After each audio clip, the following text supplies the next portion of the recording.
because I think you didn't hear me. Hi, everyone, and good afternoon. I'm Greg Kahn, and I'm the CEO of the IoT Consortium, known as the IoTC. And I'm excited for another great panel that we have coming up today, featuring executives from Ford, Faraday Future, the New York Metropolitan Transportation Authority, and Mobility Insight, known as MOBI, which is a hot new startup with a solution to address traffic congestion. This panel will be moderated by CNN's Peter Valdez da Pina. You may know that we moved today's event from last week to take a moment to pause, to listen, and to learn. Now, as we get ready to lead another great panel, I wanted to take another moment to let the audience listening today know the IoTC is taking action to ensure diversity and inclusion is more prevalent in the tech industry. Diversity and inclusion has always been core to me and at the IoTC. Last November, at our IoTC Next executive event in New York City, we hosted an hour-long conversation on the topic, and that session is on our website if you'd like to listen again. We know that we have much more to do as an industry, and the IoT is committed to ensuring that there is real tangible change on diversity and inclusion. We'll be announcing next steps on our initiatives next week, and we look forward to your participation. Today, given the current climate, the IoTC's focus has shifted from bringing future technologies into the mainstream to tackling our world's biggest challenges now. We started hosting these sessions called IoTC Now back in March, each session focusing on a different industry sector where technology is playing a critical role. These panels look at the most pressing trends and developments impacting that sector now, but most important, they all cover how technology innovations in the sector can help us balance work and life and help enterprises and economies to recover. We've hosted in the past 8 weeks some amazing discussions on connected retail, health, smart cities, and home. And I'm thrilled today to be introducing today's session, which will look at connected mobility and transportation in 2020. But before we move into today's discussion, I want to give a very quick thank you to IoT Nation, which is a valued partner of IoTC. If you're not familiar with IoT Nation, I encourage you to head to their website, shown here. IoT Nation has offered IoTC members free access to their database, so you can access all of their companies that they're working with within the mobility sector. Connecting could not be more important at a time like this. So on to today's program. We've got a lot to discuss. Over the next 60 to 75 minutes, you'll hear from a diverse group of executives with different insights and experiences, including the CIO of Commercial Solutions at Ford, Head of Strategy at Faraday Future, Chief Business Officer at MOBI, and last but no means least, the CIO, New York's MTA. In a moment, I'm going to pass the baton to Peter Valdez da Pina, Senior Writer at CNN Business, who will be moderating today's discussion. But before I do, I'm going to put up a quick poll and would invite you to share your thoughts by clicking on the pop-up screen right in front of you. We've shared a similar poll on our Twitter, LinkedIn, and Slack channels and have seen some really interesting results. So on to the poll. In 10 years, are you more likely to own a car or rent cars or subscribe to a service where you can access automobiles on demand? And we'll take a couple of minutes for you to fill in here. I will say that we've been asking this question for a couple of months now, and the results have shifted, interestingly enough, as we've gone through the pandemic. So we'll take a minute to let them filter in, and then we'll get on with the show. Okay.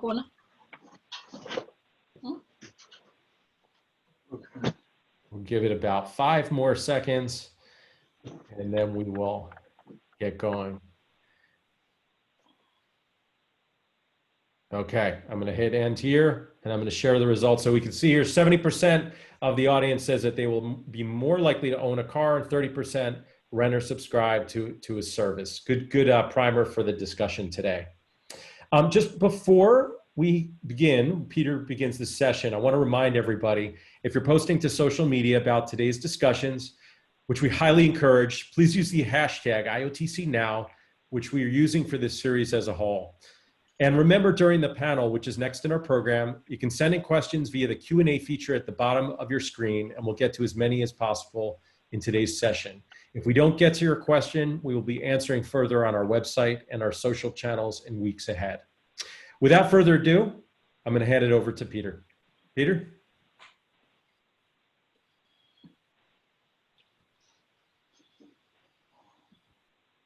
Hello. Peter, there you go. Can you hear me?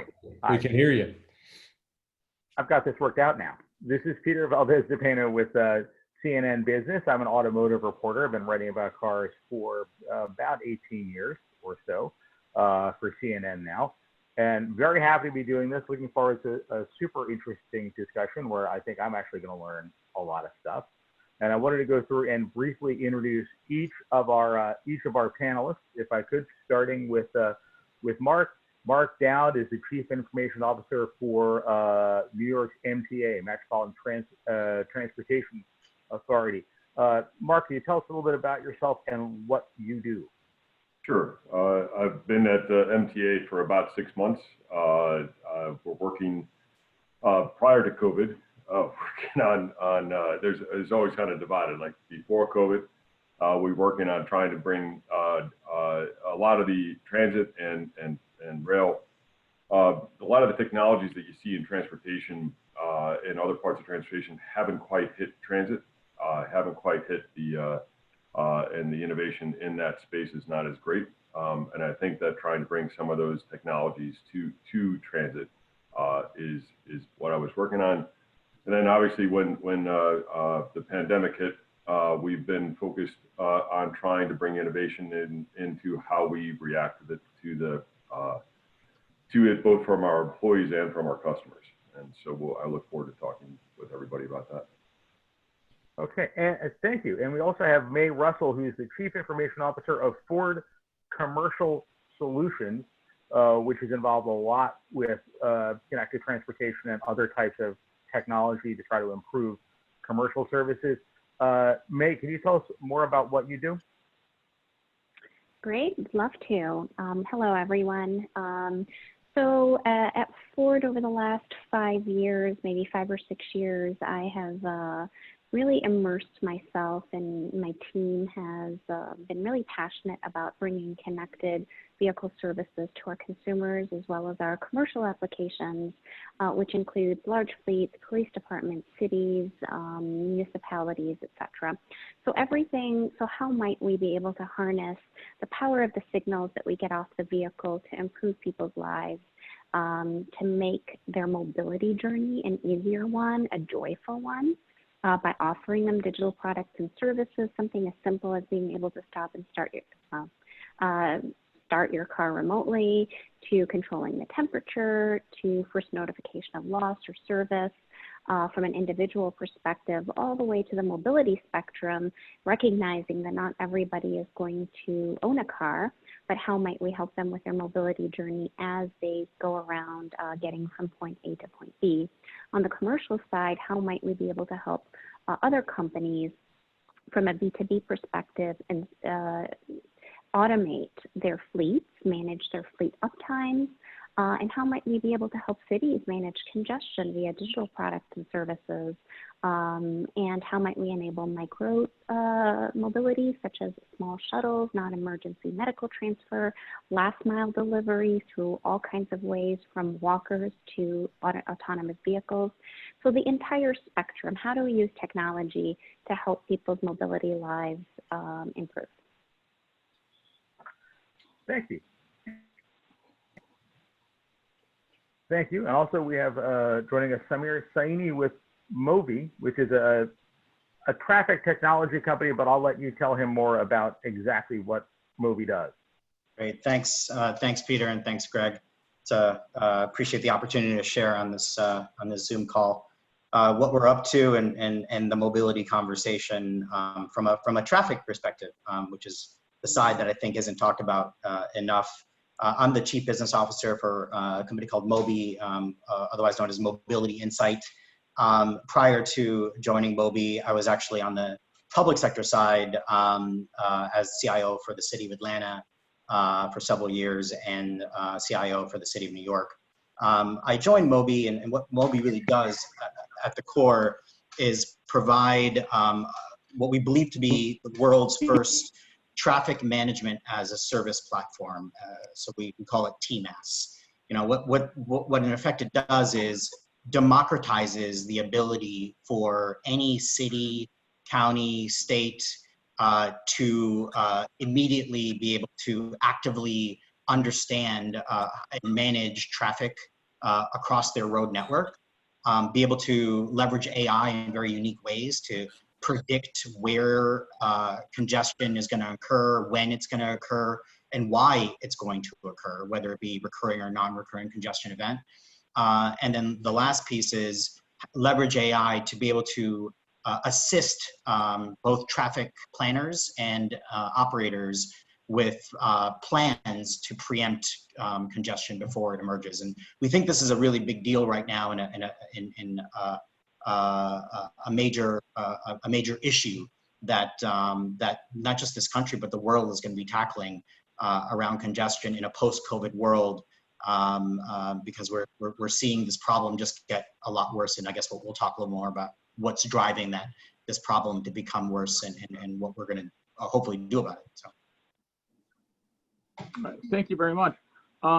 Mark, circling back to you, right now, the MTA in New York is obviously dealing with a lot of challenges, one of which is New York City is opening back up again. Transit usage is starting to increase. How's that going, and is there any technology that you can bring to bear at this point to help with this sort of process? Sure. So first, it's going well. We reopened on Monday for the first phase. We were obviously concerned.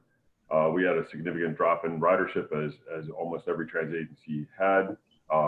European and Asian transit agencies that reopened, they didn't really see much of a bump in their ridership. We got a 15 to 20% bump on our ridership, so we felt very good about that. Prior to that time, mostly it was just essential workers that were using the subways and the buses, and we so that was good. So what that brings though is concerns about crowding, concerns about being able to find ways in our system to use technology to allow our customers to have a better understanding of what's happening in the system. Very much about the congestion piece and how that works in tandem with the transit piece. Certainly that's true in New York City with regard to traffic congestion, because the assumption is as we reopen, we're going to see more people taking their cars, right? Because it's safer and you know what you're in because you're in your own car. The problem with that, obviously, in New York City is that's not available to everybody. We have a pretty diverse population in New York in terms of ridership. There's transit dependent, there's transit preference, and then the folks who can just transit choice, right? They go as a matter of choice. And trying to figure out from a technology perspective, can we predict behavior? So we were able to use a number of different technology companies to help us in terms of trying to predict once it did open, what would we see? We used a company called Replica to help us understand the movements that were going on in the city from February 1st to March 1st to April and then May, and watching that as that works. And very much different approach that we took was typically we're the MTA. We look at our system, we figure out turnstiles, we figure out who's on the bus. And we realized that in this place where we can't predict behavior, we need to work with our regional partners. So we've been working closely with, New York City DOT, with Port Authority, with New Jersey Transit, and Amtrak and others to better understand how the system works and how we work within that system. So the technology that's related to that. So then there's the whole raft of technology that goes to cleaning and disinfecting our system, right? So why would I want to get back on a crowded subway train? Like, I've got to deal with that issue. And I think that what we've proven to our ridership in the past week is that the trains are cleaner, that people feel safer, and as long as you're wearing a mask, I think that there's a strong sense that the subways are and the buses are an appropriate way to get to and from places in New York. Terrific. Okay, Mark, I'm going to ask you to hold that thought for a minute. And my apologies to Prashant. I neglected to introduce Prashant Galati, who's a very important part of this panel, who is head of strategy for Faraday Future, the electric car company. For viewers who might not be familiar, tell us a little bit more about Faraday Future. Yeah, thanks, Peter. Thanks, Greg. Happy to be here. So my name is Prashant. Peter, you mentioned, I head strategy for Faraday Future.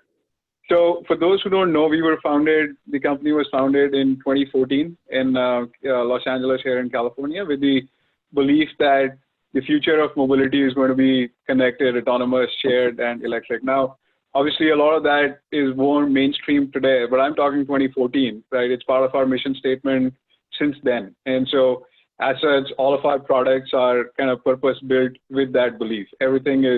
All of our products, all of the services we provide have been built with intelligence, with connectivity, with autonomy at the center of things. My job here at Faraday is to think about the future of mobility across the world. So our home markets are primarily US and China, which are the largest electric car countries in the world, and how policy, consumer preferences shape that, how the industry is going, how mobility is going to look like. So just from that point of view, I'm very excited to be here and share some of the work that we've been doing and what we are seeing in the industry and the market. The one thing I just wanted to highlight, I found very interesting this panel question that Greg, that you had posted about, in the responses that we got about 70% owning a car versus 30% kind of renting or using a service. It works very well for us. We play in both spaces. So we have products that we obviously, electric cars that we will sell. But at the same time, we have, sharing is like I said, it's part of our mission. And I'd be curious to, as we go along, I'd be curious to think how much of an impact, let's say, COVID has had on this long-term outlook, because people we used to talk to, consumers we used to talk to before, there was it was a 70-30 inverse switch, meaning people wanted to see more mobility as a service in the next 10 years versus ownership. So I think this great reset that's happening or has happened with COVID, it's going to change mobility the way we know it, both long haul, short haul, commercial, everything. And I believe the next hour is going to be dedicated to that. So I'll give you some of my take on as we go along. Thank you. And sorry for being a little bit out of order, but Mark, I wanted to step back to you for a second. You're saying you've seen a 50% or so bump in ridership as the city has opened back up. Do you think people are going to, and there's been a talk of a shift away from using public transit. People are concerned about that. Do you think that's going to be a permanent or long-term shift away from public transit, or do you think people will calm down and come back as we get further from coronavirus? Well, I think it depends on who you are. If I'm required to come into work, usually in New York, that means you take mass transit. If we just don't have the capacity on the roads for everybody to drive in. So I think that if you are a transit dependent person, you're going to continue taking transit. If you are a person who has a choice, that's how you get back up to your 100% ridership. I think that's going to take a little bit more time to bring those choice riders back when we have a significant amount of folks doing exactly what we're doing right now, which is working from home. And so I think as the economy opens up and as we go through the COVID process and we see what is going to happen when we open up, I think that will all impact the percentage of ridership that we increase. Now, when you talk about using technology and having to maintain social distancing, I'm hearing about things like restaurants and malls using location tracking to help maintain social distancing, monitoring to see how many people are in there. Is that the sort of thing, something like that the MTA could do on subways and buses? Are there ways to monitor crowding?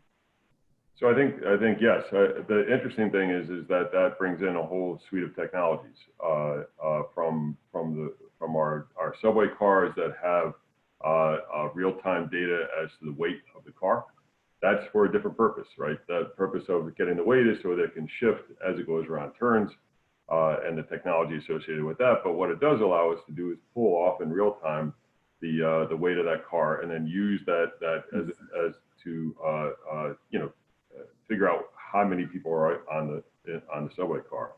So we're pursuing that piece. We pursue pieces of using sensors, trying to understand using cameras, cell phone data, et cetera, to try to understand where people are and where we have potential crowding issues. So the intent is to just old-fashioned stuff like putting stenciling and decals on the ground to make sure people can see where they should be as opposed to where they are. Trying to give people hopefully the tools that they need to understand whether or not the trains and the buses are crowded. Okay. And right now, for a period of time, the city has been shutting down the subways, something that was unprecedented, I believe, until now, for a period of time during the very early morning hours, I think like 1 a.m. to 5 a.m. Other people have been able to use car services if they needed to, essentially during that time. Is something like that where you interact with a car service model during low hours? Is that something that could be brought into mass transit? Because people said before, sometimes, it actually be more efficient during low use hours to just give everybody a car service.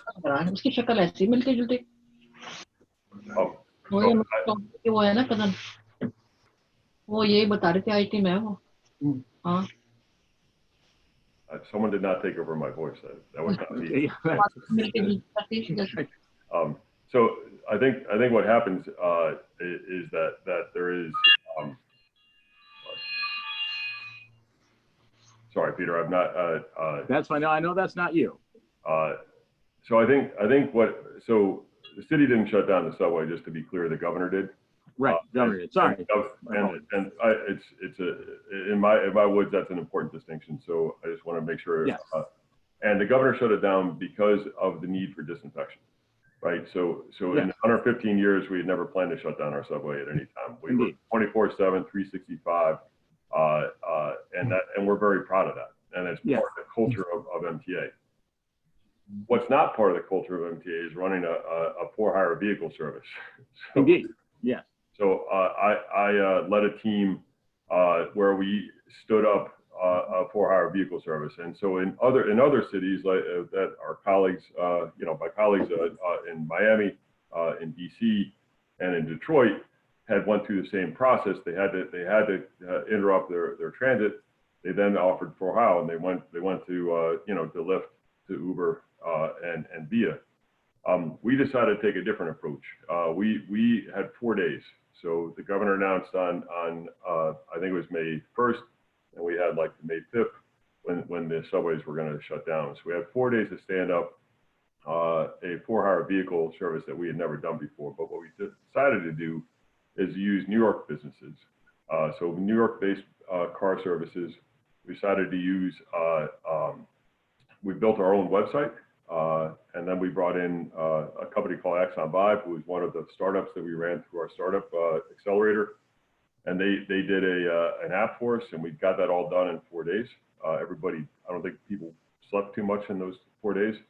But we stood up a car service to where it was for essential workers. So you had to register, be an essential worker, register, and then there were certain requirements, because the really important part of the subway shutdown is our bus folks did enhanced bus service with express bus service, et cetera, to try to take it was approximately 110,000 people who rode the subway between 1 and 5.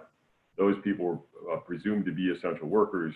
A vast majority of those went to buses, and then we picked up as a complementary aspect with the for-hire vehicle. And the agility, your question really goes, Peter, to agility, right? Yeah. Can transit systems be agile? And I think they can, but they can't turn over the keys of the kingdom to the companies that are looking to maybe change the way transit is given out. Okay, so thank you very much. I'm gonna move along for a minute to May with Ford Commercial Solutions, and May, your company, by the way, one of the things you're involved with, if I'm correct, is Spin, which is is totally different, which is like scooters and things like that. Why? Can you tell me a bit about why Ford Commercial Vehicle is involved in that space? Yeah, so part of our strategy, as a few years back, maybe 4 or 5 years back, we started to see that the car purchasing ecosystem and the behaviors associated with that, and a lot of kind of the anthropological studies that we had done indicated, I think what many of your polls were also indicating, which is that car ownership and people's willingness to buy cars in the future, especially adjusting for demographics and adjusting for increased urbanization and congestion, people are less willing to buy vehicles, right? And the pattern around facilitated shared mobility, micro-mobility was increasing. And so any smart company and enterprise starts to look at their innovation S-curve, and you don't just want to focus on doing what you've been doing for 100 years, but you want to expand the footprint to really meet future aspirations of your consumers. And so those future aspirations with increased urbanization, et cetera, really involved us getting into smart mobility. And what does smart mobility mean? And also a little bit of hedging, because none of us really know what's in the future. Obviously, none of us anticipated this, which is kind of reversing that trend a little bit, but nonetheless. And so the play at that point was, how might we expand our investments into micromobility and shared mobility. We, in fact, had also purchased a shuttle company named Chariot out in San Francisco. We've since divested from that. We've purchased Spin, as well as invested in other companies and invested internally in other products that do similar things to what perhaps Mobi does around city planning, congestion planning, being able to use AI to surge, to determine if you need to surge prices or reduce prices to influence customer behavior in terms of what form of transit they use, so that you can direct it where it's needed. So to answer your question, specifically around Spin, it's really part of our strategy, right, in terms of facilitating mobility. And I use that word really generically because it could be anything. And obviously, to the point that Mark was making earlier, car ownership, car transportation is going to be significantly more difficult in a city. But how might we facilitate mobility using shuttles, using scooters, et cetera, in order to continue to provide our customers with mobility services, however that gets defined in the past, present, or future, which we are seeing some dramatic shifts now on the retail side as well as on the commercial side. Okay, can you tell me a bit, I know this is not something you're currently doing, but tell me a bit more about Chariot, because that was interesting. I wrote about that some time ago. That is, if I'm correct, a company that used vans, is that correct, to allow people to sort of create their own bus routes, collectively create a bus route in the city that works for you and a bunch of other people that would essentially be like mass transit. Going back to what Mark was saying about private companies coming into this space, that was an example of that. I believe that's not something you're doing now, but tell me a little bit about your experience with that. Correct. That's actually, I think, a fantastic complement to a lot of what cities provide. And in fact, even separate from Chariot in San Francisco, I was in a conference with the Chief Innovation Officer in LA, and a lot of the issues that cities encounter is how to really provide adequate coverage, right, to everybody in highly served and underserved locations. And part of the business opportunity as well as the public service opportunity is how might we be able to use physical assets as well as technology to allow commuters, to allow really any segment of the population, students, to define routes, and how might we be able to provide them with, then institutionalize those routes and be able to provide digital products and services where they can see where it is, et cetera, et cetera. And so what we did with Chariot was, it started really small in San Francisco, and I think there was a route that ran up and down the Embarcadero, essentially, and then that expanded more and more as companies were interested in reducing carbon footprint altogether, especially for their commuters. Companies would start to define routes for their employees. Universities would start to define routes for their students. And so it started really emerging that there were these patterns of transportation that were kind of localized, micro transportation needs that perhaps cities and municipalities and states are really unable to cover all permutations of that. So how might you be able to provide that in a semi-bespoke fashion if you have the physical and the human capital and the digital assets? So that's what happened with Chariot. I think from an adoption and growth perspective, it was really, really successful. The unit economics may have not worked out at the time. However, I think the value proposition to the consumer and to the enterprise is there in terms of the need for that type of service. Do you work a lot with, I know Ford's doing a lot with autonomous vehicles. Do you work a lot in that space? Are you watching that closely or interact with that in terms of the sorts of things you're doing? Yeah, absolutely. And what's interesting about the autonomous vehicle space, aside from the onboard technology that allows for the vehicle to be autonomous at the various degrees of autonomy, whether it's level 1, 2, 3, or 4.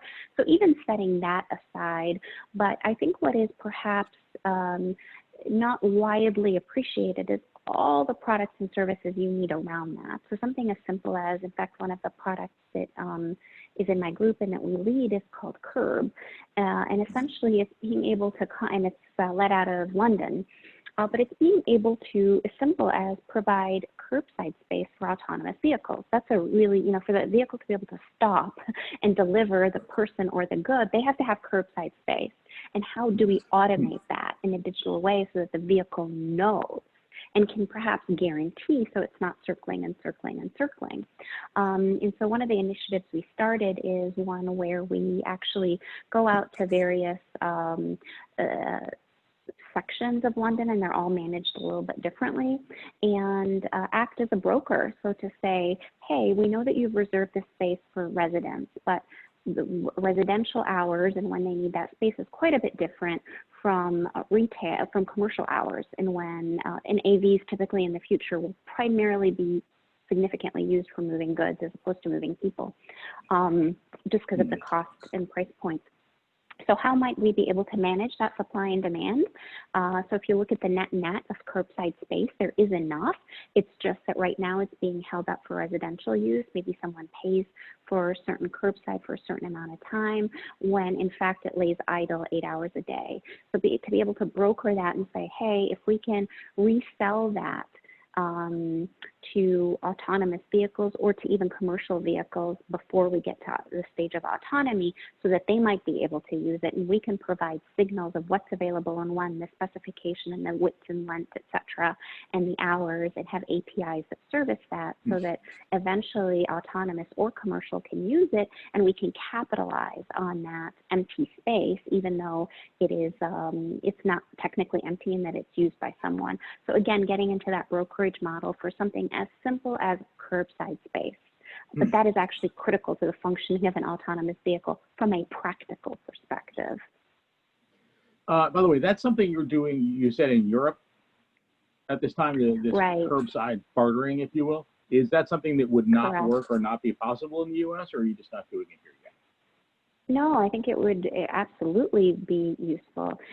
Again, I think some of the complexities that perhaps Mark referred to with dealing with any city or municipal concept is that it is separate, right? So in terms of gaining economies of scale and scope, you have to actually go out to each one and negotiate each one separately. So the concept from a need perspective is there globally. It doesn't matter where you are. The concept from a business model perspective is universal, and the concept from a technology perspective is universal. The only thing that isn't is the fact that you have to broker each of these agreements at whatever level of granularity that parking space is owned by. And so I think the model is scalable eventually. And right now, there's a lot of discussion, obviously, these days about healthcare and people getting to doctor's appointments. Is that something, I mean, right now, there is a need for people to do that sort of thing. Is this a kind of thing that for mobility or solutions like this could be useful in that space? Not necessarily for an ambulance, but just for various types of medical transport.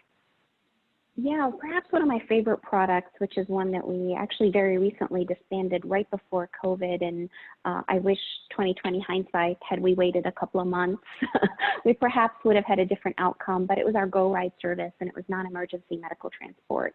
Mhm. So essentially, the problem statement there, and again, you know, we can go on and on because we have created so many solutions around real-world mobility problems, but the problem statement there is that, let's say you or I, we schedule an MRI at a hospital. And, you know, let's say we're a little bit older, our mobility is fairly limited. Well, the insurance company has a really big incentive to get you to your appointment. And the hospital has a really big incentive for you to get to your appointment because otherwise there is idle capacity at the hospital that is unutilized. And so what we actually found out was insurance companies and hospitals were willing to share those schedules ahead of time, willing to have us run our algorithms to book, right, to optimize all the routes and actually be able to pick people up from their front door and take them to the hospital in order for them to make their appointment on time, to no cost to the individual, because the economics on both sides of the insurance and the hospital really played well into that. So we had a service that required, again, physical assets, the human capital in terms of the drivers, as well as digital assets in order to come up with the optimal routes and optimal service and the right kind of van and driver for that appointment. Are you in a wheelchair? Are you not in a wheelchair? There's some algorithmic things that have to happen to really optimize the value proposition. But we had rolled that out in many, many cities across the U.S. Again, the scale needed to be there, but it needed, in order to achieve the scale, you needed to broker enough of those agreements across the U.S.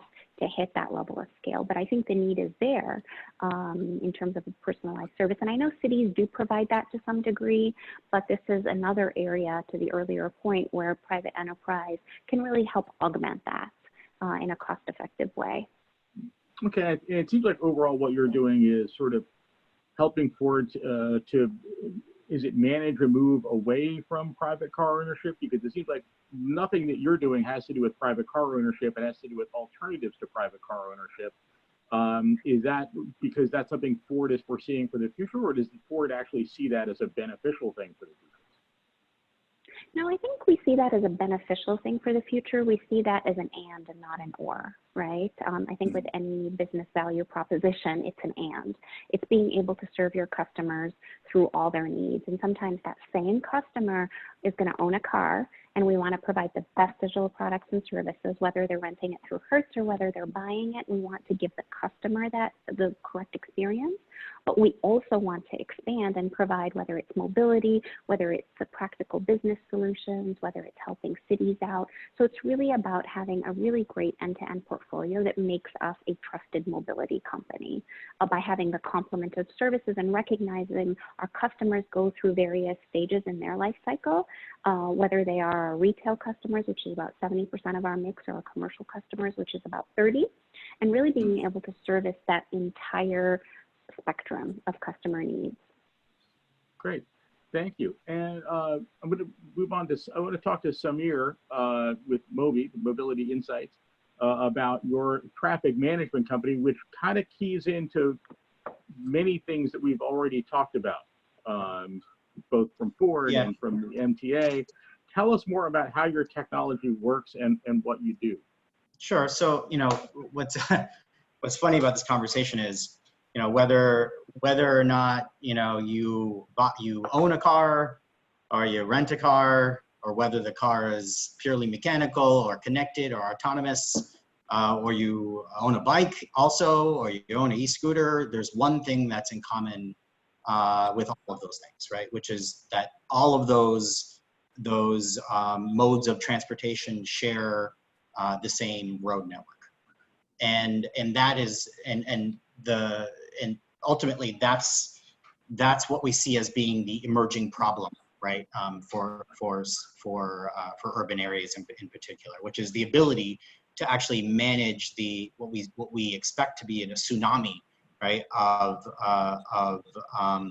congestion and gridlock in urban areas because of a lot of factors. I think the first thing we talked about with Mark, right, around this behavior change of people shifting from hopefully on a temporary basis, leveraging mass transit to private vehicle usage, right?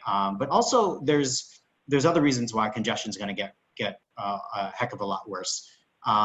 The other is, we know that cities and states right now are experimenting with their road networks. They're looking at their corridors, and they're either, in some cases, dedicating the entire corridor for pedestrian use. That's actually happening in New York City, right? Other cities, they're certainly beginning to widen the micromobility lanes, expanding lanes to handle increased capacity for scooters and bicycles, which is absolutely a great thing. But what that's doing is reducing capacity for private vehicles, whether you own it or whether you're renting it, right? There's less capacity. And then the third thing that is contributing to sort of a nightmare of traffic very soon is that we know COVID has caused a significant revenue shortfalls, right, for state and local governments. And a lot of capital projects that were in flight to increase capacity for road networks may not all live to see the light of day. So if you look at these three things, right, the increase in demand on existing road networks, the reduction in the available capacity for private vehicles on existing road networks because you're expanding the bike lanes, and then the third is a reduced outlook in terms of expanded road network capacity from capital projects. That means like we got a real problem with congestion. And look, end of the day, you can be in the fanciest car in the world, right? But if it takes you 3 hours to get to work and back because you're stuck in traffic, what was the point, right? And so that's where we come in. Our platform is really designed for the purpose of tackling this challenge of traffic management. And at the core, it's about truly democratizing the capability for traffic management for anyone that owns and maintains a road network, because that's not the case today. 80% of cities in the US don't have traffic management capability. And that's a shocking number, but it's very true. If you talk to, most of our country is made up of small towns and cities, and these cities have chronic congestion on their local roads, and they have no idea how well their road networks are performing, and they have chronic congestion, and they have no insights over how they could address and preempt congestion when it emerges. Right now, a couple things. I mean, obviously, some cities are really manage that very carefully. I believe Los Angeles monitors its traffic very carefully. I believe New York does too. But does what you're doing require a city to do anything different, to install any monitoring equipment, or are you just relying on data streams that are out there anyway and you're just utilizing?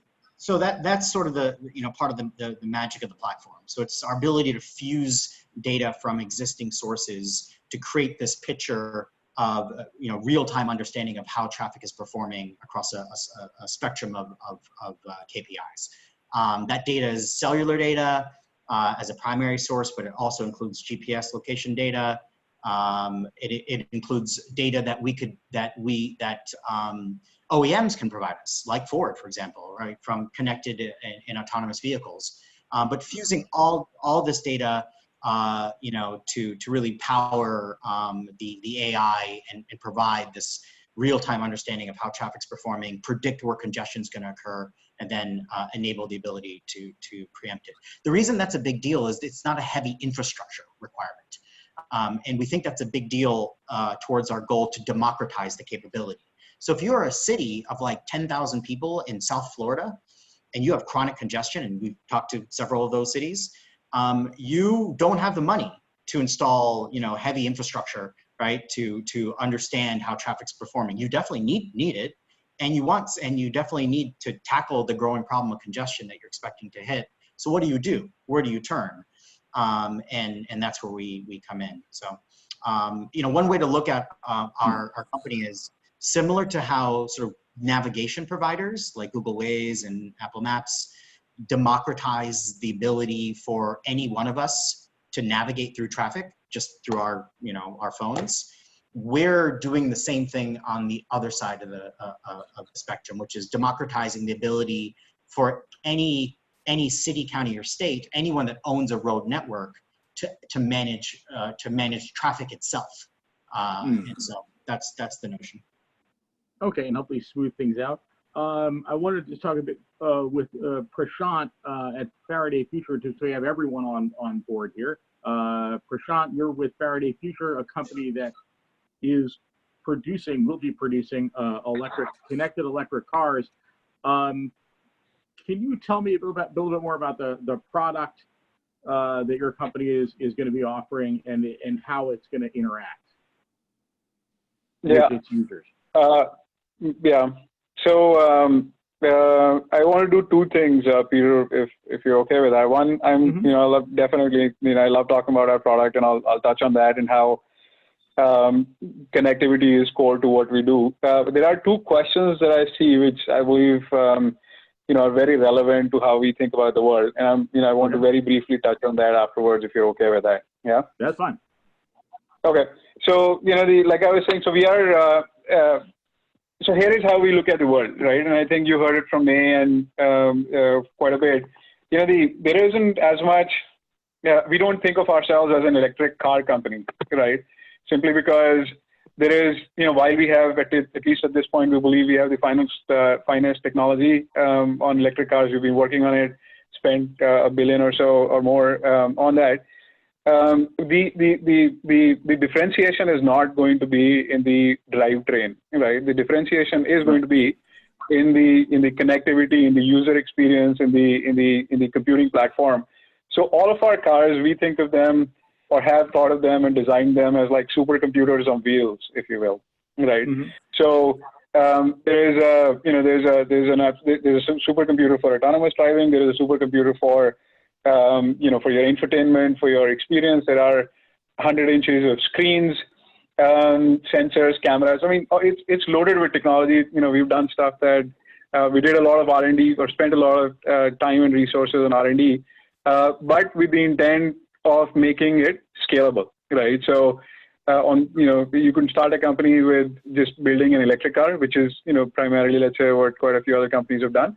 But the other option is to start with a platform, which is what we've done, right? And what that has allowed us to do is sort of revolutionize the consumer experience, right? I mean, the car talks to the customer, right? So you don't have to be, as you walk towards the car, like, you can press a button on your Apple Watch. It does not unlock the door for you. It actually opens the door for you. Nobody does that today, right? You could be in a parking lot. You could be in open space. It'll work with the help of edge computing. You sit inside the car. We have what we call an FFID. It personalizes to you. While taking care of all of your data privacy and all that. But it personalizes to you. To your we got individual sound zones. So there's just an unbelievable amount of technology in the car that people can use when they are inside or outside the car. And it's a lot of these concepts you might think, a lot of these concepts we see every year at CES or at the LA Auto Mobility Show.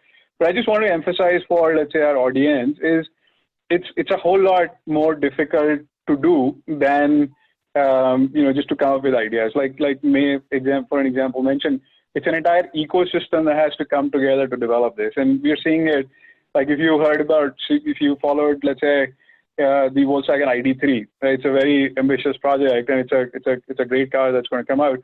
But it's taken a year-long delay, and when it's going to be launched, it's still not going to be launched with the with software enabled. It's going to take 6 more months. So it's a whole lot more complicated, and so I think which is where what we did has, in hindsight, worked out really well. We started out with our own software architecture, right?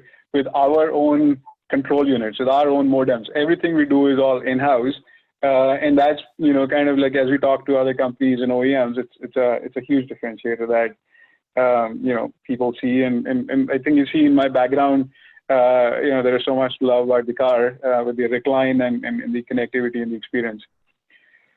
But there are two things that, like the questions that I was saying that I'm seeing. One is about insurance, right? And second is about investment in technology, right? So And the question, if I, the read is, what are your biggest concerns with investing in transportation-related technology? And then, with where as ridership increases, less people will own cars. What's the future of, insurance companies?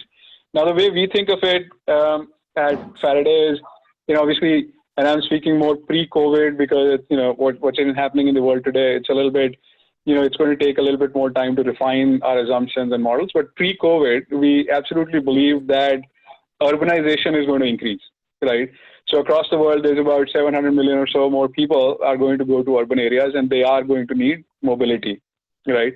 So there is going to, and when we think of mobility, we think 0 to 5 miles, 5 to 10, and 5 to 15, and 15 plus. 0 to 5 is micro-mobility. We don't quite have a play there, but to answer that question of insurance, that's a new revenue stream that insurance companies have found in the last, let's say, 2 years, right? For the 15 plus or so, so far, insurance companies have been very much focused on, let's say, attaching insurance to a driver. I think going forward, it's going to be a whole lot more attached to solutions, things like attaching to platforms and how does autonomous driving impact, insurance and stuff. So there's a lot to think about there. Plus, there is so much innovation happening in mobility. So far, we've talked about, let's say, road travel, right? And maybe to an extent, we've talked about public transportation, but there's a lot of work happening in electric aircrafts, in vertical takeoff and landing, in electric autonomous aircrafts. So we have a lot of friends and partners that we work with, and obviously they are in need of insurance. There is data that insurance companies can leverage to a reasonable extent to customize their solutions. So there's just a ton of opportunity that we believe is going to be for insurance. That said, I think there is also going to be consolidation, we expect, in the insurance industry, because not everybody is going to be able to make these kind of technology investments or have this kind of technology leadership. So we believe, as we, mobility, automotive has been a 100+ year old industry. It's, sure there are going to be ups and downs like we've had in the last, like in 2007, 8, like it's happening today. But overall, I think over long term, we think there's about 2 billion cars on the road and with a, let's say, a 10-year life cycle. So there is a lot of, the market is just huge, right? It's trillions of dollars, and, with all you have to do is have the right products and the right kind of, worldview to be able to capture that market. So, that's, we think about, yeah. Okay. And Greg, wanted to circle back. I was wondering about the poll that we're asking about at the beginning. What are the poll results at this time showing? Yeah, thanks, Peter, and to all the panelists. We're actually gonna launch a new poll. So the previous poll showed that 70% of this audience is going to own a car in the next couple of years. But I want to ask another poll around data, because I think so much of what we're talking about in various aspects relates to the data that will be shared. Whether it doesn't matter if we're referring to autonomous vehicles or cars, rather, or if we're talking about micro mobility, mass transit. And this is the question: in a scenario where you owned a connected vehicle, which of the following entities would you trust the most to manage the data being generated and shared? The car manufacturer, the dealer, insurance companies, financial service companies or banks, telecommunication or cloud service providers, your local government, or none of the above? And I think there's, there's so much interesting conversation taking place while we're getting through COVID around data sharing. Conversations previous to COVID are now, have now intensified as it relates to personally identifiable information related to public health or safety. And so we'll just take another 2 seconds or so to let everybody finish here, and then I will share the results of this panel. Last second, going once, going twice. We're going to end the poll, and I'm going to share the results here. So almost a split tie of none of the above, nobody, data not being shared at all, but the car manufacturer. is who would be trusted the most in terms of managing the data being generated and shared. So it's interesting. A strong number 3 there are telecommunications or cloud service providers. So we'll share this afterwards on social media and have more dialogue around it. I know we're getting close to the bottom of the hour, and so we appreciate everybody's participation in this and want to make sure that there's time for questions to be answered as well. And Mark, I know that and totally appreciate your role in the MTA, and you're quite busy now. Are you needing to leave in 3 minutes? Or I know that there was a hard stop at a thought around 3. So just tell us your timetable there. Yeah, I mean, I can stay a couple minutes past 3. Okay, you'll stay a couple of minutes afterwards. Great. So we'll take we'll continue on. Peter, over back to you to take some of the questions from the audience that have been posed. Okay, well, I Mark, do, Peter, was going to comment, if we have time, I wanted to comment on that poll and just some interesting anecdotal experiences please go, that we May. have with it. Over to you, May. Yeah, so it's interesting that is what the poll results, because that is our experience working at Ford, in fact, as it relates to digital products and services. So we will have many of our customers come to us and say, our retail as well as our commercial customers say, I know I can buy a telematics tool from XYZ, but we would rather buy it from you. We would rather, police departments will come and say, we know that there's commercially available products to get our data, to manage our data, to do our telemetry, but we would rather buy it from you. So it is interesting because the sentiment and the customer research that we do and just the demand we get echoes that. That there is a trust in the car companies as fiduciaries of your data. And that is why we see an opportunity in providing these digital products and services on top of the data, because there is an expectation and an assumption of trust there. And it is factual. We employ many data controllers. We employ many attorneys to guide us in terms of what we can and cannot do with our data. I cannot tell you that probably half my day is consumed with data privacy considerations and implementations globally. Every country has different laws, rules, and regulations, and we tend to hold ourselves as an auto company to the highest possible standard as opposed to what we see perhaps as some startups looking at it from a, what is the level of risk I can take, the risk reward, versus just saying I want to be way above the standard, whatever that is set. So anyway, that's it is all consuming for us. I will say that.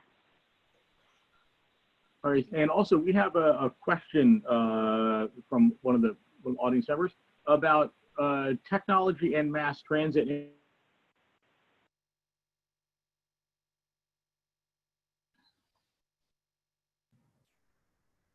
So at least I can't hear you, Peter.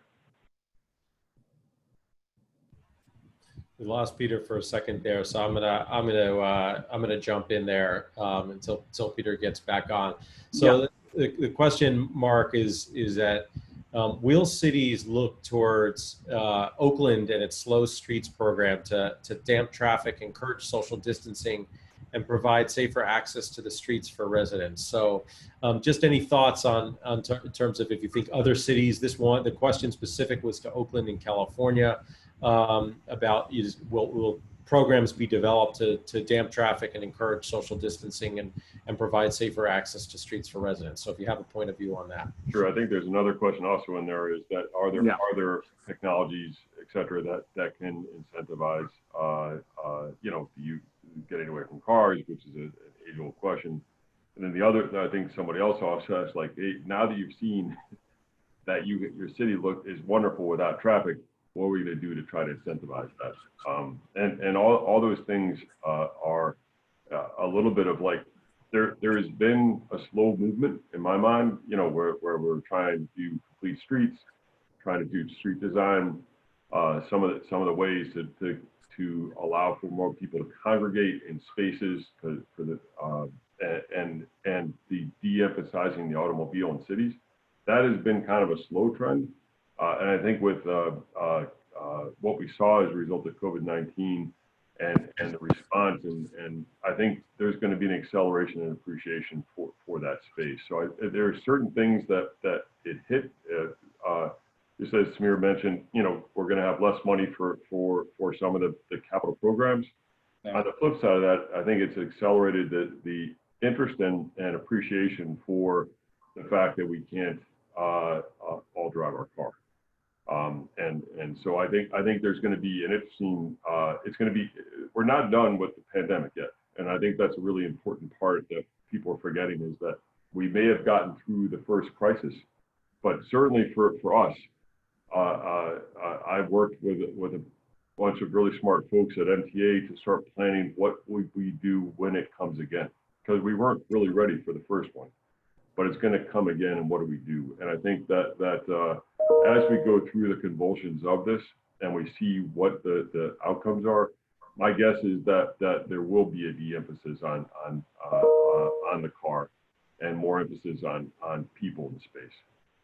Yeah, and just a quick comment, Greg, on that is, regarding COVID, I totally agree with you, Mark. Like, we're not out of the woods by any stretch.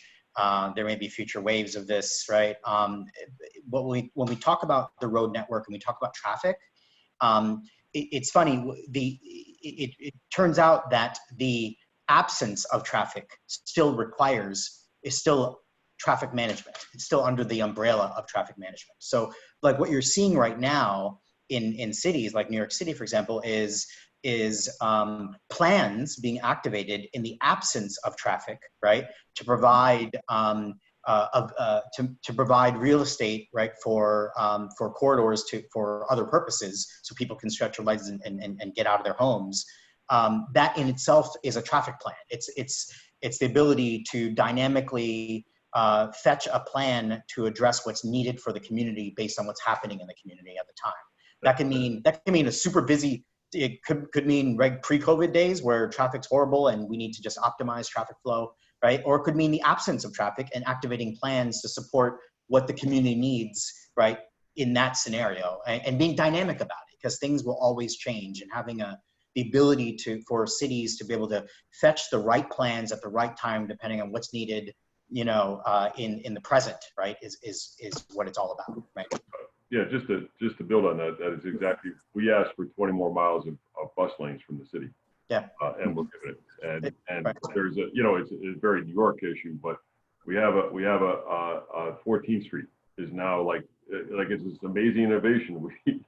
We have an express crosstown bus service, right? Right. And it's like very well received. And there's these things that weren't obvious before that now become more obvious as a result of the pandemic. Right. Okay, thank you very much.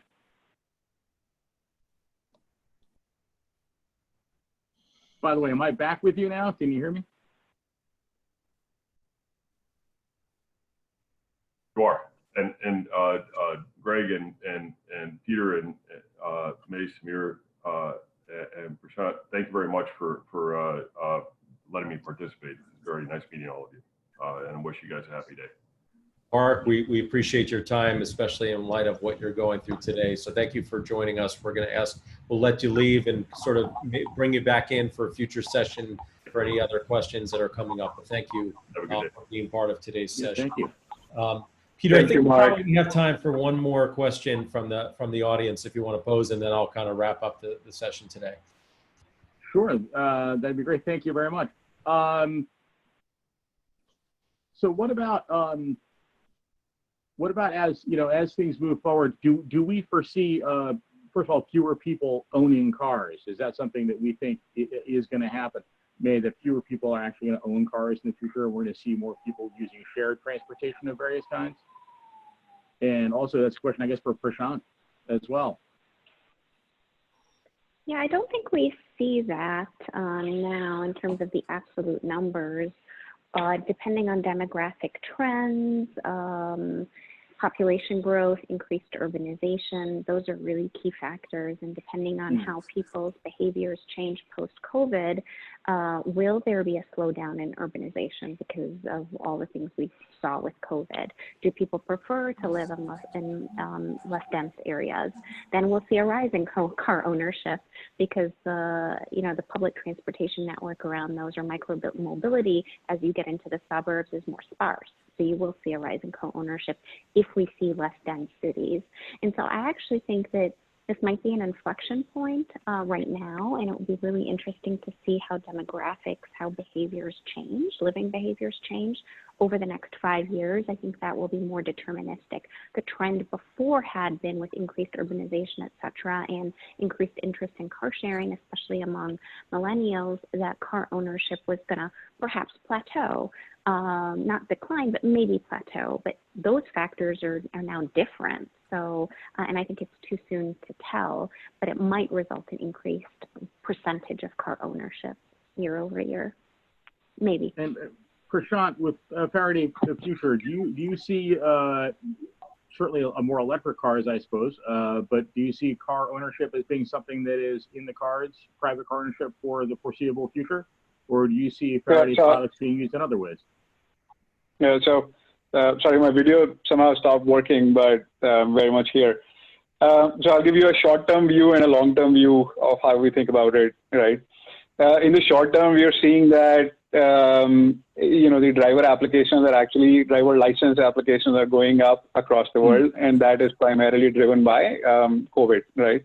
People want to maintain social distancing. They want control, like nobody wants to, not nobody, but many people prefer to actually have to drive cars by themselves today versus, let's say, take public transport or ride share. And we expect that that's going to continue, let's say, for the next 4 to 6 quarters, so somewhere middle of next year, just based on some surveys that we've done and people we've talked to, et cetera, right? Long term, if you think about it, right, I mean, there are 2 factors at play. One is the number of vehicles, right? Second is the miles traveled. So we think, of the whole wide world in terms of vehicle miles traveled. And today, less than 10%, about 2% of the vehicles across the world, of the 2 billion or so that I was talking about, are in, let's say, rideshare or mobility kind of services. So there is a huge opportunity for growth there. So, and as time goes on, we'll see more. At least we expect we'll see a lot of adoption towards more, let's say, vehicle sharing, and maybe not just ride share. When I say vehicle share is, you'll pick up a car, drive it yourself, that kind of stuff. So that's one. And then obviously when autonomy is a little bit more mature in the next few years, that's just going to change the world. And we expect every shared autonomous electric car is going to replace, let's say, anywhere between 6 to 8 vehicles today. So there's a lot of dynamics in play, but overall, in the short term, we think somewhere starting next year, vehicle sales will start becoming back to normal. But over the long term, at least our point of view is there's going to be a whole lot more increase towards ridership, towards more flexible usage models like mobility as a service, versus actually owning cars. But then again, all of this is future, so we'll see how that shapes. Right? Yeah, and Peter, if I could chime in on that. Please go ahead. I mean, my take on it is, I think we're going to see an increase in both, right?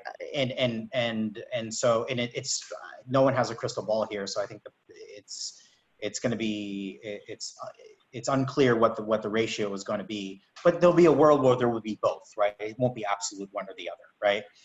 Either way, whether you own it or whether you are renting it,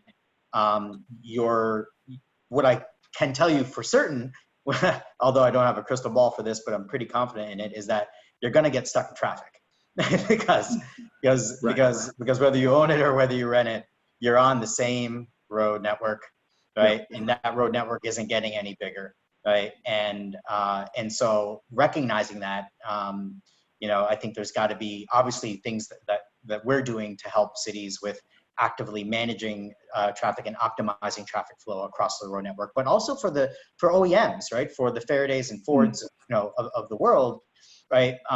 To recognize that if in fact, we are going to be spending more time in our cars, and Prashant, you said it perfectly, reimagining the experience, right? Of the driver, right? Is everything. Right, because you may be in your car for a lot longer than you would like to be, but if the experience of the car is great, then maybe you want to stay in your car. Maybe that's where you have your meetings, right? Maybe that's where you have that's where you socialize, right? Maybe that's where you watch a movie, like a full like the movie. I mean, the entire notion of what a car can do for you, right, may transform simply because it's if road networks don't get any better, and they will get better with our platform, right? But if they don't, then we have to reimagine the driver experience. Yeah. Thank you, everyone. I'm going to jump in here. I wish we could have this conversation all day because it's been such an amazing discussion and lots more to do. I just want to summarize and thank you to Peter for leading this great conversation and to each of our speakers for providing your points of view. A couple of points that I took some notes on today's session. First was, I think, the second poll question that we had. We probably will open up our next conversation with that poll question and the dialogue around it. And I think as May shared in her remarks, is that there's really trust in the auto companies to own and steward the data from individual customers. So that's a really interesting data point that we'll be exploring a lot more in future sessions. Mark shared that there is starting to become a bump in ridership from the MTA, but it's only about 50% of capacity of what it had been before. And there's a lot of technology that can be deployed to help to show the weight of subway cars, to predict potential overcrowding, sensors and cameras in the cars. I think there's a lot of conversation we can and should be having around cameras, and facial recognition we know is becoming a really interesting topics in our industry with what IBM and Amazon issued over the past couple of days related to moving away from facial recognition technology. So lots to explore there. In addition to the data piece, May talked about two areas. Number one, Ford developing an end-to-end portfolio that's meeting the customer need in the entire spectrum, from the beginning driver to the aging driver. Also, May offered some insights around curbside brokerage models, and I think that's an area of exploration going forward too. Just about curbside space for autonomous vehicles. As we see, we've all been, one of the trends we've been really diving deep into the consortium relates to e-commerce and the increase during COVID, or the acceleration of delivery, but it relates to freight as well. And so I think we're going to see a lot more around curb share, as it were. Samir had a ton of really interesting insights related to data. He shared also just about the road capacity. There's an increase of demand, a reduction in the capacity. So increase of demand to getting onto the roads, reduction of the capacity, and a reduced network due to budgetary constraints that all cities are facing during COVID. Samir also shared about plans are being developed in the absence of traffic, which I think is a really interesting topic of conversation to think about. All of our transportation sources are sharing those same road network. And so how do we start to develop plans or accelerate plans when traffic isn't on the roads? That's an area for conversation going forward. Prashant talked about cars being designed as supercomputers on wheels and the personalization around that. But he also just mentioned two different sort of factors that are projections going forward related to the number of vehicles that will be on the road and the miles traveled. And what he shared is that there will be sort of flexible usage models in the near future of, because of those trends towards autonomy and moving towards ride sharing as we've been seeing over the past couple of years. So those are just a couple of the topics. And again, I think there were so many more insights that were shared today. I'll leave you with this, is that Mark offered that we're not done with the pandemic yet, and there in some places are getting wave 1 and some are getting waves 2 and 3. And so this is a conversation that we will be having on a regular basis that is dynamic and will be changing as we kind of see how the country navigates this COVID virus. But I want to thank, again, all the incredible speakers that were part of today's session, Prashant and Samir and May and Mark, again to Peter for leading a fantastic conversation. If you are not already a member of the IoT Consortium, please continue to participate in our events and consider becoming a member to get access to content, networking, and education. We've also launched a new Slack channel, so in between these sessions, you can continue the conversations and form partnerships. And so we encourage you to reach out to us at marketing@ioftthings.org. That's marketing@ioftthings.org. to request access to our Slack channel. For the questions we didn't get to today, and there are many of them, we'll post them on Slack. And so please check it out, and we'll try to get to as many as we can. Our next event next week, same time, is on financing and investing technology. And we'll have all aspects of the IoTC covered in that session, including connected mobility. So I want to leave you with that. Again, thank you all for joining us today. Stay safe, stay healthy, and we'll see you next week. Thank you all.